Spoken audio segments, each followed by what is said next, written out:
So, as a lot of you have already heard from interrupting the other day, Philip will be joining us to observe, so hopefully he'll be leaving soon. But we're going to do this activity, and we're going to learn about sharing, and we're going to tell our stories. You don't have to talk about anything you really want to talk about, because I'm not going to force you to do that. So, who wants to go first?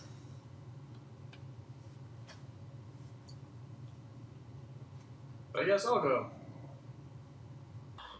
Where do I start? Pretty normal childhood. Parents put me in sports, little kid sports. I had all my little kid friends and passed all my little kid classes. But things change, people change. I remember the first time I really felt alone was the summer of my freshman year of high school. All my friends decided to go to camp and, leave me. I was so alone. From that point, I felt isolated on my own little island of solitude, I guess, and just had nothing. My life was devoid of all meaning and just started going deeper and deeper into myself as time went on. And nothing else mattered.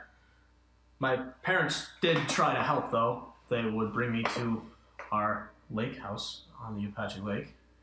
But little did they know, bringing someone in my shoes kind of doesn't really work out too well.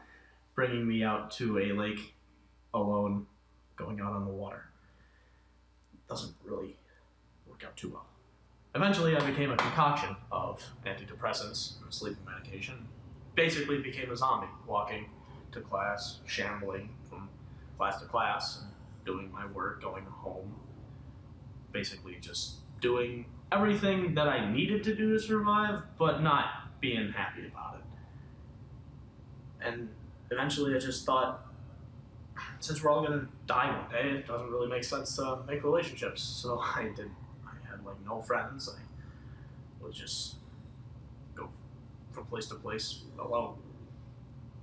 And after years of fake smiles and laughter, I actually had a genuine chuckle for once. I was on my computer doing some work, and I decided to go onto the internet, and I found a what they call a meme, which is pretty standard nowadays. But I didn't know what it was at first. I just saw a picture of a dog, and it just had oh, such wow, many thanks, wow. And it was just so funny to me. Looking back, it really was kind of stupid, but it was really funny to me. And it just kind of consumed me. I was addicted to it. And eventually my schoolwork was starting to slip because I was so addicted to these memes that I would actually incorporate them into my schoolwork. And you can't really do a lot with biology and algebra with memes. They don't really mean that much. So my grades slipped. Now I'm addicted to them, and my parents started to get super worried because I gained a lot of weight. I just would text them. I wouldn't even get up from my computer. I would just text my parents, hey, bring me food, and then they would bring me food. Now I'm 17, going on 18, I'm about to graduate high school, and I'm not going to be able to walk with any of the people who I would call my friends, because, like I said, I have no friends at my school. But I'm not going to be able to walk with any of them. That's that.